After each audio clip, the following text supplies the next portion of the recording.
PTI Kohat जलसागाह के ताज़ा तरीन मनाजिर, कारकुनान की आमद शुरू, रैलियों की शक्ल में काफिले रवाना।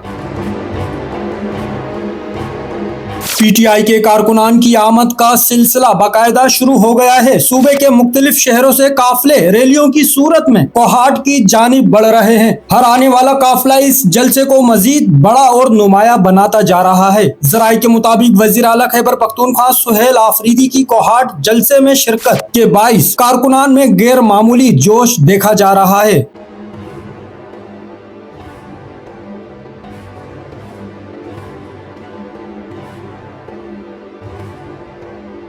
पार्टी रहनुमाओं कारकुनान के हमरा जलसागाह पहुंच रहे हैं और नारेबाजी से पूरा इलाका गूंज उठा है। जलसागाह में सिक्योरिटी के सख्त इंतजामात किए गए हैं। कोहाट से पीटीआई क्या सियासी पैगाम देगी?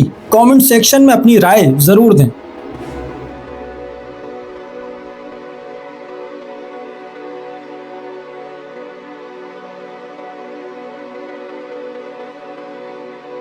चैनल को सब्सक्राइब करें, फॉलो करें, वीडियो को लाइक और शेयर करें। शुक्रिया।